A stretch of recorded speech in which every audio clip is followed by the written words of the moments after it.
नमस्कार, grand news में आप सभी का स्वागत है। मैं हूं रंजना। खबरों की शुरुआत से पहले आइए नजर डालते हैं आज की हेडलाइंस पर। शासकीय अस्पताल में मनाया गया विश्व मलेरिया दिवस। वहीं लोगों को मलेरिया और डेंगू से रोकथाम और बचाव के लिए बताए गए उपाय। निगम सभागार में बैठक का हुआ आयोजन। एजेंसी के द्वारा घर घर जाकर बनाया जाएगा आयुष्मान कार्ड, जिसे लेकर दिया गया प्रशिक्षण। प्रधानमंत्री आवास योजना फॉर्म को लेकर प्रतिदिन निगम में लगी भीड़। डाउन पेमेंट और किस्त को लेकर लोगों में असमंजस। राष्ट्रीय महामंत्री और बीजेपी छत्तीसगढ़ प्रभारी ओम माथुर पहुंचे दुर्ग जिला। भाजपा कार्यकर्ताओं ने किया उनका भव्य स्वागत। ग्रैंड न्यूज में अब खबरें विस्तार से। विश्व मलेरिया दिवस के अवसर पर लाल बहादुर शास्त्री शासकीय हॉस्पिटल सुपेला में डॉक्टरों एवं स्टाफ के द्वारा मलेरिया एवं डेंगू से बचाव को लेकर अस्पताल आए लोगों को विभिन्न जानकारियां दी गई। मलेरिया से बचाव एवं उपचार को लेकर लोगों को जागरूक भी किया गया। मलेरिया के किसी भी लक्षण दिखाई देने पर तत्काल डॉक्टरों से संपर्क करने की सलाह दी गई। मलेरिया के प्रमुख लक्षणों को लेकर डॉक्टरों ने बताया कि मलेरिया में मुख्य रूप से बुखार, ठंड लगना, उल्टी, सिर दर्द, बेहोशी एवं जी मचलाना प्रमुख है।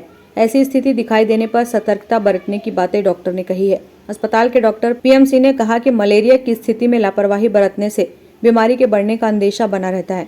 इस अवसर पर दीपक यादव, मिलिन पाती, सिमेन बेलचंदन, राजेश देहरे, हितेन कोसरे सहित अन्य उपस्थित थे। 25 अप्रैल 2023 को विश्व मलेरिया दिवस पूरे भारतवर्ष में मनाया जा रहा है, जिसमें मलेरिया के जो लक्षण हैं, जैसे ठंड लगी, बुखार आना एवं अन्य जो तकलीफ होता है, बॉडी पेन, बुखार, पीलिया और डेंगू वगैरह जो भी होता है, तो इसको हम जितने जल्दी हो सके डायग्नोसिस करेंगे और प्रॉपर ट्रीटमेंट देंगे तो जल्द से जल्द हम उसको कंट्रोल कर पाएंगे। ग्रैंड न्यूज के लिए संजय दुबे की रिपोर्ट। निगम क्षेत्र में लोगों के घरों में जाकर आयुष्मान कार्ड बनाने की प्रक्रिया को पूरा किया जा रहा है, जिसे लेकर एक प्रशिक्षण शिविर का आयोजन निगम सभागार में मंगलवार को किया गया। यहां तमाम प्रक्रियाओं से उपस्थित लोगों को अवगत कराया गया। जिला कलेक्टर पुष्पेंद्र मीणा और नगर निगम आयुक्त रोहित व्यास के निर्देश पर नगर निगम क्षेत्र में आयुष्मान कार्ड बनाने से वंचित लोगों के घर घर जाकर एजेंसी के माध्यम से आयुष्मान कार्ड बनाए जा रहे हैं। इसके साथ ही आधार कार्ड, राशन कार्ड बनाने को लेकर प्रक्रिया पूरी की जा रही है। नगर निगम द्वारा नियुक्त कर्मचारी हर घर में लोगों से संपर्क कर रहे हैं। इसे लेकर निगम सभागार में एक बैठक आयोजित की गई, जिसमें सीआरपी और सीओ सहित इस कार्य में लगी महिलाएं शामिल हुई, जिन्हें प्रशिक्षण के माध्यम से आयुष्मान कार्ड बनाने को लेकर जानकारियां दी गई और उनकी शंकाओं का समाधान भी किया गया। बैठक की जानकारी नगर निगम के जनसंपर्क अधिकारी पीसी सारवा ने दी। देखिए, आयुष्मान कार्ड को लेकर डोर टू डोर जो है नगर पालिका निगम भिलाई के द्वारा नियुक्त जो कर्मचारी हैं उनके द्वारा किया जा रहा है। और इसी तरह में हमने पहले क्या होता था, जो आईडी होती थी वो आईडी जो हमारे सीआरपी हैं, सीओ हैं, उनको बनाया है उनका, और उनके माध्यम से जो महिलाएं हैं वो घर घर पहुंच रही हैं। और जो छूटे हुए लोग हैं, मेनली ये होता है कि आयुष्मान कार्ड बनाने के लिए आधार कार्ड, राशन कार्ड की आवश्यकता होती है। तो जिनका राशन कार्ड ऑलरेडी बन चुका होगा और जिन्होंने आयुष्मान कार्ड नहीं बनाया होगा, उनको प्राथमिकता के तौर पे पहले जो है उनको दायरे में लाते हुए उनका आयुष्मान कार्ड बनाने का काम किया जा रहा है। और जिनका राशन कार्ड नहीं बना हुआ है, आधार कार्ड नहीं बनाया हुआ है, उनका जो है उनके भी जो फॉर्मेलिटी से संबंधित उनको जागरूकता के तहत में जानकारी देकर उनका आधार कार्ड बनाने और राशन कार्ड बनाने के लिए उनको प्रेरित किया जा रहा है। तो डोर टू डोर जो मुहिम है वो माननीय कलेक्टर महोदय और माननीय आयुक्त महोदय के निर्देश पर जो है वो भिलाई निगम के द्वारा नियुक्त कर्मचारी कर रहे हैं। उसी के संबंध में जो है प्रशिक्षण आहूत किया गया है और इनको 2-3 बार इनका प्रशिक्षण लेकर इनको पारंगत करके फील्ड में जो है उनकी जो भी क्वेरी आती है या समस्या आती है, उनको प्रशिक्षण के माध्यम से समाधान करने का प्रयास किया। गौरतलब है कि आयुष्मान कार्ड बनाने के दौरान जिनके राशन कार्ड नहीं बने हैं, उनके राशन कार्ड, आधार कार्ड भी बनाए जा रहे हैं। सीआरपी के माध्यम से महिलाएं प्रत्येक घरों में पहुंच रही हैं। आयुष्मान कार्ड योजना का लाभ सभी को मिल सके, इसके प्रयास किए जा रहे हैं। प्रधानमंत्री आवास योजना के अंतर्गत नगर निगम से फॉर्म लेने के लिए प्रतिदिन सैकड़ों की संख्या में लोग पहुंच रहे हैं। फॉर्म लेने वालों की तुलना में फॉर्म जमा करने वालों की संख्या अपेक्षाकृत कम है। लोगों में डाउन पेमेंट और किस्त को लेकर असमंजस की स्थिति बनी हुई है। भिलाई नगर पालिक निगम क्षेत्र अंतर्गत किराएदारी में निवासरत परिवारों के लिए प्रधानमंत्री आवास योजना का शुभारंभ किया गया है। योजना जिले के सभी निकाय क्षेत्रों में आयोजित की गई है। योजना से संबंधित फॉर्म निगम कार्यालय के कक्ष क्रमांक 16 से 100 रुपए के शुल्क में आवंटित किए जा रहे हैं। आवास योजना के फॉर्म लेने प्रतिदिन निगम कार्यालय में लोगों की भीड़ पहुंच रही है। वहीं फॉर्म जमा करने वालों की संख्या काफी कम देखने को मिली है। नगर निगम ने लोगों की सुविधा के मद्देनजर बैंक में भी तालमेल किया हुआ है। हितग्राहियों को एक मुश्त और मंथली किस्त जमा करने बैंक अधिकारियों से निगम कार्यालय में ही संपर्क कराया जा रहा है। आवास लेने प्रथम किस्त में डाउन पेमेंट 30,000 रुपए नगर निगम को जमा करने होंगे, जिसके बाद मंथली किस्त हितग्राहियों को देनी होगी। डाउन पेमेंट और किस्तों को लेकर फॉर्म के लिए लोगों में असमंजस की स्थिति बनी हुई है। यही वजह है कि फॉर्म लेकर गए अधिकांश लोगों ने अब तक नगर निगम में फॉर्म जमा नहीं किए हैं। प्रधानमंत्री आवास योजना को लेकर नगर निगम भिलाई के योजना शाखा प्रभारी विद्याधर देवांगन ने ग्रैंड न्यूज से खास चर्चा की और योजना को लेकर सभी तथ्यों से अवगत कराया। साथ ही फॉर्म लेकर गए लोगों से फॉर्म जमा करने की अपील भी की। किराएदारी में निवासरत परिवारों के लिए शासन द्वारा एक बहुत ही अच्छी योजना की शुरुआत की गई है। इन्हें प्रधानमंत्री आवास दिया जा रहा है। भिलाई नगर निगम क्षेत्र में भी कई स्थानों पर प्रधानमंत्री आवास का निर्माण कराया गया, कई निर्माणाधीन है। इस योजना का लाभ कैसे लोगों को मिल सकता है, कौन हितग्राही इसका फायदा उठा सकते हैं, इससे क्या प्रक्रिया है, ये बताने के लिए आज हमारे साथ मौजूद है नगर निगम भिलाई के योजना शाखा के प्रभारी विद्याधर देवांगन जी। आइए हम इन्हीं से जानते हैं, क्योंकि इस योजना को लेकर तो कुछ लोगों में असमंजस की स्थिति भी बनी हुई है। ये योजना क्या है, किसका लाभ, इस योजना का कौन हितग्राही लाभ उठा सकते हैं, आइए हम देवांगन जी से चर्चा करते हैं। सर, सबसे पहले सवाल आपसे ये, क्योंकि लगातार आपके पहले से फॉर्म बांटे जा रहे हैं, अब तक सर कितने फॉर्म बटे और इससे योजना में सर किन हितग्राहियों को लाभ मिल सकता है? अभी तक 1700 फॉर्म का वितरण हो चुका है और इसमें भिलाई निगम क्षेत्र के में जो किराएदारी के रूप में निवास कर रहे हैं ऐसे लोगों को आवास आवंटन के लिए प्रधानमंत्री आवास योजना संचालन है। और इस प्रति यूनिट एक इकाई का जो अंशदान लागत राशि है वो लगभग 3 लाख रुपए है, जिसको हितग्राहियों को एक साथ यदि देने में वो सक्षम नहीं है तो हम यहाँ बैंक की व्यवस्था करके रखे हैं, बैंक वाले से संपर्क करके रखे हैं। वो आसान किस्तों में इनको लोन मुहैया करवाएंगे और आवास आवंटन की कार्रवाई हम लोग करेंगे। क्योंकि सर जैसा कि आपने बताया कि बैंक से भी आप लोगों की चर्चा हो चुकी है, बैंक के कर्मचारी भी यहाँ पे, लेकिन इसके सर प्रक्रिया को पूरा करने के लिए किन मापदंडों की जरूरत होगी? कोई भी किराएदार ले सकता है, जैसे भिलाई निगम का रिसाली वाला रिसाली का, भिलाई वाला भिलाई दी वाला? नहीं, इसमें एक लिमिट है। संबंधित निकाय क्षेत्र का निवासी होना आवश्यक है। भिलाई निगम क्षेत्र से यदि कोई अप्लाई कर रहा है तो वो भिलाई निगम क्षेत्र का निवासी होना आवश्यक है। सभी निकायों में ये योजना संचालन है। जिस निकाय का जो हितग्राही है वो उसी निकाय में आवेदन कर सकता है। सर, चूँकि काफ़ी संख्या में लोग यहाँ पे आ रहे हैं फॉर्म लेने के लिए, इसका सर मापदंड क्या है? कौन कौन से दस्तावेज फॉर्म के साथ जमा करने हैं? इसके लिए पात्रता के दस्तावेज ये है, मिनिमम परिवार की आय उनका 3 लाख रुपए होना चाहिए वार्षिक, और वोटर कार्ड, आधार कार्ड, राशन कार्ड तो जनरल है ही है। इसके अलावा एक शपथ पत्र है शासन से निर्धारित प्रारूप है। दस्तावेज कम से कम है।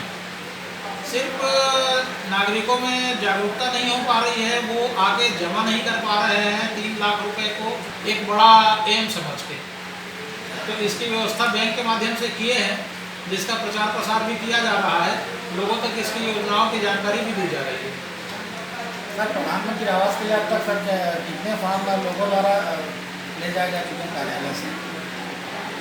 1700 फॉर्म के आसपास वितरण हो चुका है। इसमें जमा कितने फॉर्म हुए? जमा अभी तक 32 आवेदन जमा हुए हैं।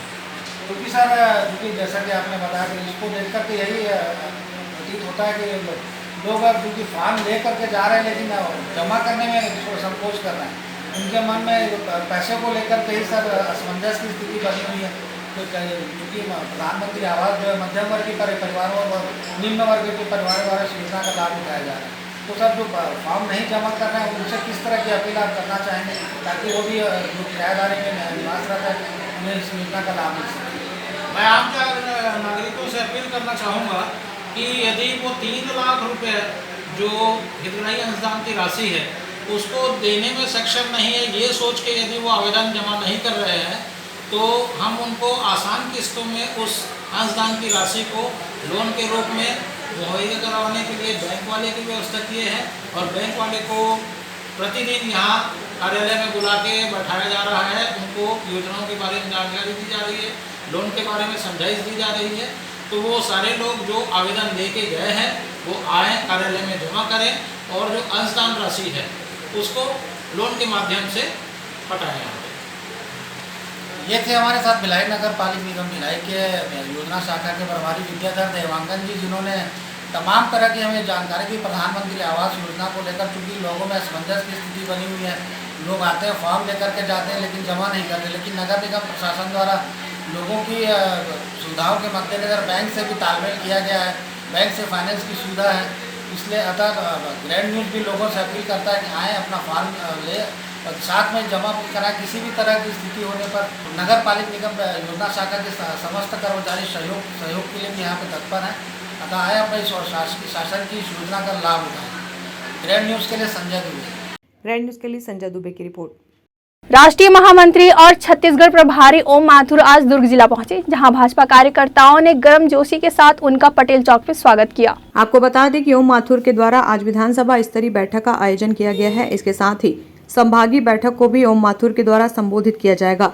बैठक के माध्यम से आगामी विधानसभा चुनाव को लेकर रणनीति तैयार की जाएगी और कार्यकर्ताओं में जोश भरने का कार्य किया जाएगा। मीडिया को जानकारी देते हुए भारतीय जनता पार्टी के दिनेश देवांगन ने बताया कि आगामी दिनों में प्रदेश में भाजपा का परचम लहराएगा। इन्हीं उद्देश्यों को लेकर ओम माथुर दुर्ग जिले पहुंचे हैं और कार्यकर्ताओं में जोश भरने का कार्य बैठक के माध्यम से किया जाएगा। प्रदेश जो प्रभारी हैं श्री ओम माथुर जी, जिन्हें बहुत ज़्यादा संगठनात्मक नॉलेज है और अनुभव है, लगभग 50 सालों का 52 सालों का अनुभव है, वो बूथ स्तर की बैठक लेने, जिला स्तर की बैठक लेने, संभाग स्तर की बैठक लेने आज आए हैं। इतने बड़े संगठनात्मक जो पदाधिकारी हैं वो इतने निचले स्तर की बैठक लेते हैं। ये भारतीय जनता पार्टी की पहचान है और इसी संगठनात्मक ढांचे से और इसी संगठनात्मक जो कार्य से आज भारतीय जनता पार्टी विश्व की सबसे बड़ी पार्टी है।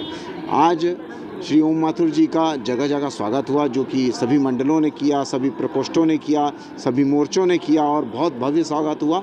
और इससे एक जो दुर्ग जिले की और दुर्ग सभी विधानसभा की और ग्रामीण विधानसभा की ये दिखता है कि आज कितना कार्यकर्ता कितना उत्साहित है अपने नेता को यहाँ पर पाके और उनको सुनने के लिए, कितना उत्साहित है, कितना ललायित है। और हम कुछ ना कुछ उनसे सीख के जा रहे हैं आज यहाँ से। और बहुत ही अच्छे जो पथ प्रदर्शक हैं वो बहुत ही अच्छे हैं और बहुत कुछ सीखने को मिला, बहुत कुछ समझने को मिला, आगे कैसे कार्य करना है वो समझने को मिला। ग्रैंड न्यूज़ के लिए अतुल शर्मा की रिपोर्ट। नगर पालिक निगम भिलाई क्षेत्र अंतर्गत मार्केट क्षेत्रों में बीओटी पद्धति से 10 स्मार्ट टॉयलेट का निर्माण किया जाएगा। एजेंसी को स्वयं के खर्चे से टॉयलेट का निर्माण करना होगा। इसके साथ ही 10 साल तक शौचालय की देखरेख भी एजेंसी के द्वारा की जाएगी। भिलाई निगम क्षेत्र में स्मार्ट टॉयलेट को सर्व सुविधा युक्त तथा आधुनिक शौचालय के मुताबिक तैयार किया जाएगा। महापौर परिषद से पास होने के बाद अब शीघ्रता से स्मार्ट टॉयलेट बनाने का काम होगा। स्मार्ट टॉयलेट बन जाने से व्यापारियों को व मार्केट क्षेत्र में खरीदारी करने वाले लोगों को सुविधा मिलेगी। इसी तरह वार्ड क्रमांक 4 राधिका नगर स्थित सलाटर प्लांट के अंतर्गत cutting lane, chiller room, waste disposal plant एवं 3 नग रिजर्व वैन की सुविधा को देखते हुए इसके संचालन संधारण के लिए रुचि की अभिव्यक्ति आमंत्रित करने का निर्णय लिया गया। बैठक में अन्य विषय पर भी चर्चा की गई तथा फैसला सुरक्षित रखा गया है। इसकी जानकारी नगर निगम के जनसंपर्क अधिकारी पीसी सारवा ने दी। देखिए, MIC की बैठक हुई थी और इस बैठक में जो BOT के माध्यम से स्मार्ट टॉयलेट बनाया जाना है मार्केट क्षेत्रों में, उसको लेकर के जो प्रस्ताव है इस पर मुहर लगाया गया है। और अब जो है निगम क्षेत्र में 10 स्मार्ट टॉयलेट जो आधुनिक होंगे और जिसमें बहुत सारी सुविधाएं जिसमें मौजूद होंगी, वैसे टॉयलेट का निर्माण होगा। ख़ास बात यह है कि इसका जो निर्माण का लागत है वो निगम को पे नहीं करना पड़ेगा, एजेंसी ही निर्माण करेगी और इसका 10 वर्ष का संचालन और संधारण भी एजेंसी के द्वारा किया जाएगा। तो ये बड़ी बात है जिसमें निगम की जो खर्चे हैं वो भी बचेंगे और लोगों को सुविधा भी मिलेगी। ज़्यादातर ये होता है कि मार्केट क्षेत्रों में जो लोग आते हैं, आवाजाही करते हैं, कुछ खरीदारी के लिए आते हैं और व्यवसायीगण होते हैं जो दुकान के माध्यम से अपने व्यापार व्यवसाय को बढ़ावा देते हैं।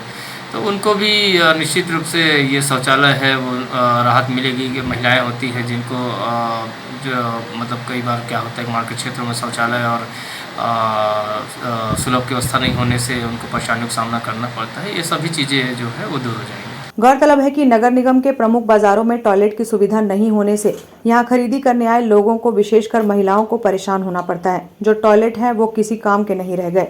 मार्केट क्षेत्र में 10 स्मार्ट टॉयलेट का निर्माण करने पर MIC की बैठक में सहमति बनी है।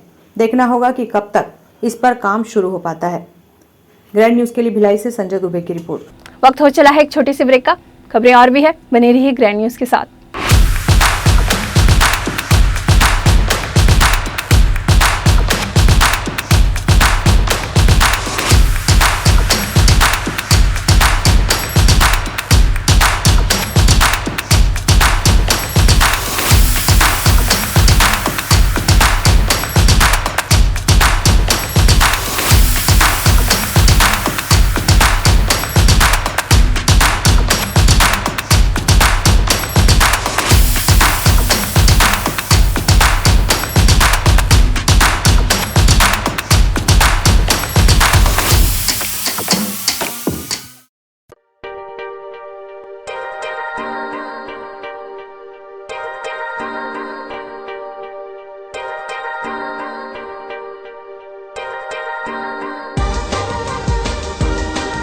Relationships are forever.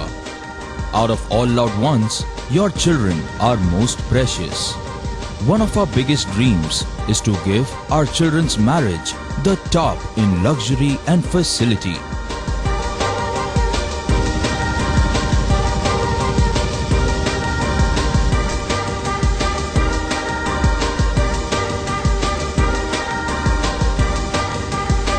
In today's busy life, you cannot afford to take time out for everything to be perfect for your marriage. And you cannot compromise on quality of service for your guests. Our customized marriage packages are made just according to your wish. This presentation will acquaint you with the different luxury packed marriage packages available. This package has an elaborate menu with 60 mouth-watering items. Bharat Swagat including welcome drink, snacks and sweets, a breathtakingly decorated welcome gate and the arena decorated with flowers. To give you the best colors in view, we organize special light effects for all areas.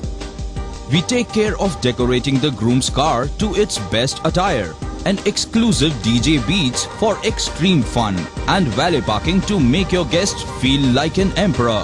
Our exclusive add-ons give you unlimited freedom to customize your ceremony to its best.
Break के बाद आप सभी का स्वागत है। सुपेला थाना क्षेत्र में चलाए जा रहे रूबरू कार्यक्रम के तहत संवेदनशील क्षेत्र कृष्णानगर सुपेला में मगध तैलिक समाज और आमजनों के सहयोग से क्षेत्र में कुल 14 CCTV कैमरे और स्क्रीन लगवाए गए। पुलिस अधीक्षक डॉक्टर अभिषेक पल्लव के मार्गदर्शन में सुपेला थाना पुलिस द्वारा थाना क्षेत्र के विभिन्न संवेदनशील स्थानों में CCTV कैमरा आमजन के सहयोग से लगाया जा रहा है। इन कैमरों का काफी लाभ देखने को मिला है। असामाजिक गतिविधियों में संलग्न अनेकों की गिरफ्तारी CCTV कैमरों के माध्यम से की जा सकी है। इसी कड़ी में कृष्णानगर सुपेला में मगध तैलिक समाज और आम लोगों के सहयोग से 14 CCTV कैमरे और स्क्रीन लगाए गए। सुपेला थाना प्रभारी दुर्गेश शर्मा द्वारा कार्यक्रम में उपस्थित लोगों को साइबर फ्रॉड से बचाव, महिलाओं के कानूनी अधिकार, अभिव्यक्ति ऐप और ट्रैफिक रूल के संबंध में जानकारी देकर जागरूक किया गया और किसी भी तरह की घटना होने पर तत्काल पुलिस को सूचना देने की अपील की गई। सुपेला थाना प्रभारी ने अन्य स्थानों में भी सीसीटीवी कैमरा लगाए जाने की बातें कही है। कार्यक्रम में स्थानीय पार्षद राजा बंजारे, निरंजन बिसाई, मगध तेलिक समाज के अध्यक्ष श्री साहू के अलावा अन्य जनप्रतिनिधि व बड़ी संख्या में आमजन उपस्थित थे। ग्रैंड न्यूज के लिए संजय दुबे की रिपोर्ट। अपनी एक सूत्रीय मांगों को लेकर पिछले 40 दिनों से राजनांदगांव कलेक्ट्रेट कार्यालय के सामने हड़ताल पर बैठे पंचायत सचिव संघ ने आज पंचायती राज्य स्थापना दिवस के अवसर पर अपने आंदोलन को गति देते हुए भूख हड़ताल की शुरुआत की है, जो 29 अप्रैल तक जारी रहेगा। 2 वर्ष परीक्षा अवधि पश्चात शासकीकरण की अपनी एक सूत्रीय मांग को लेकर पंचायत सचिव संघ द्वारा काम बंद कलम बंद हड़ताल बीते 16 मार्च से किया जा रहा है।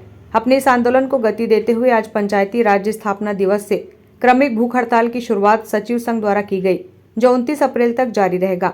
इस दौरान सचिव संघ के तिलेश्वर कुमार साहू ने कहा कि हमें पूरा भरोसा है कि इस वर्ष चुनावी साल होने और प्रदेश सरकार के घोषणा पत्र के अनुसार शासकीकरण की सौगात मिलेगी। हम लोग की मांग है 2 वर्ष परीक्षा अवधि समाप्त पश्चात शासकीकरण का मांग है। हम लोग 16 मार्च से हड़ताल पर बैठे हुए हैं। आज 40वां दिन है, लेकिन शासन की तरफ से कोई सकारात्मक पहल नहीं आने के कारण अभी हमारा हड़ताल जारी है और आज से हम लोग क्रमिक भूख हड़ताल पर बैठे हुए हैं।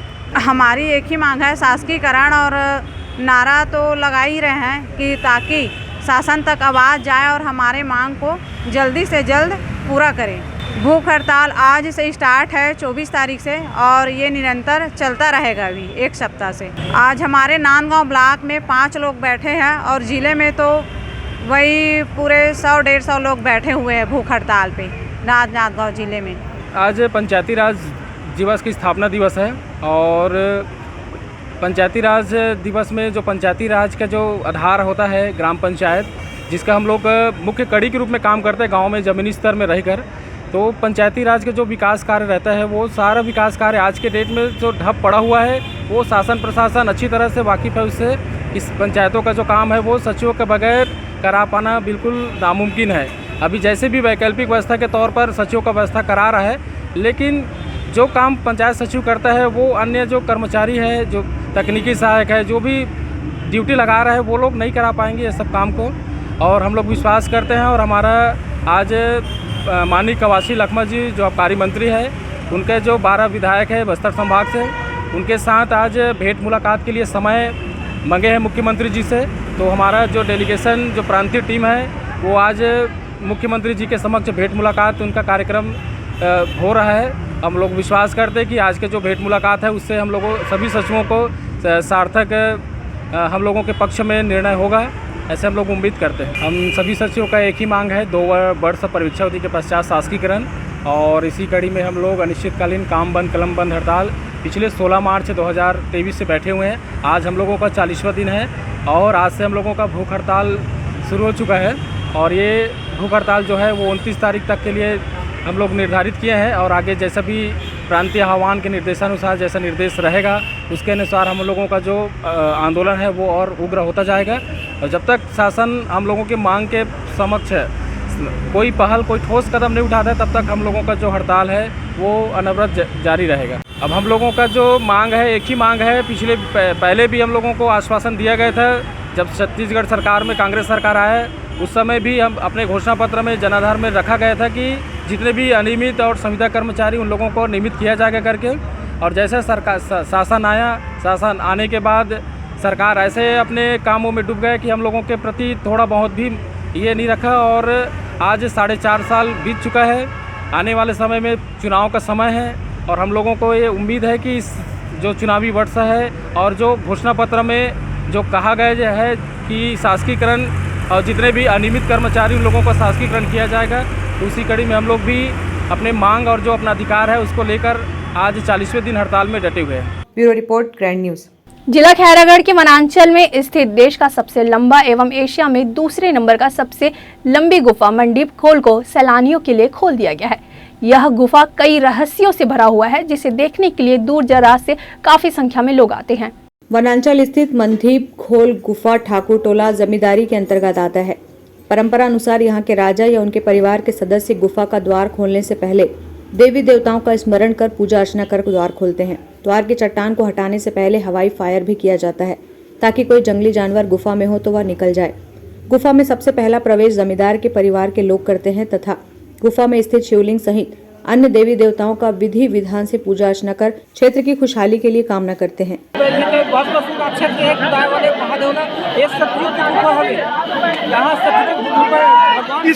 इसकी मान्यता क्या है? मान्यता क्या है?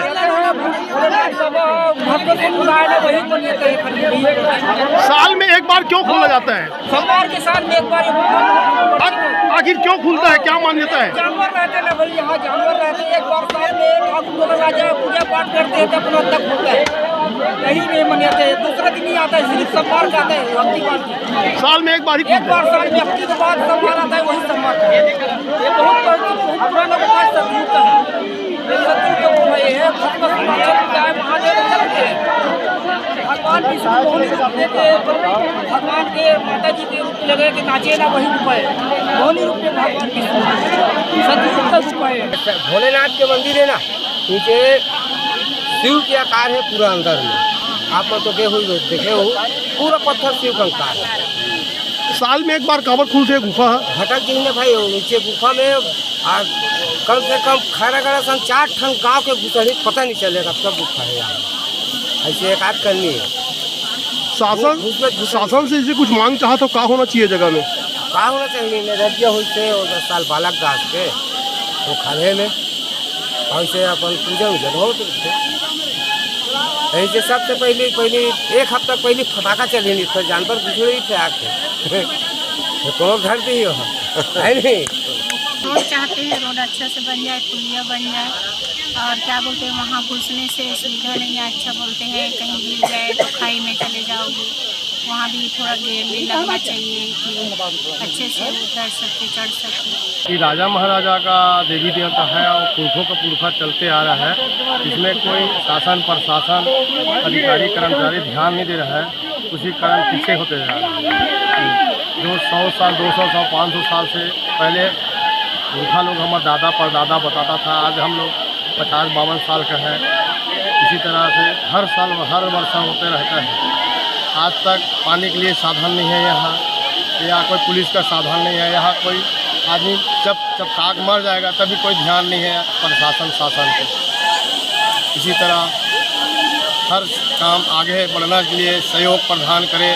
यहाँ पे भगवान भोलेनाथ का असीम कृपा हुआ है, जो पुराने ज़माने से चले आ रहे पीढ़ी दर पीढ़ी से, है ना। और यहाँ की सुविधा के लिए हम कहना चाहेंगे कि यहाँ का रोड सुविधा होना चाहिए, क्योंकि आने जाने वाले शरणार्थी को बहुत तकलीफ होता है ना।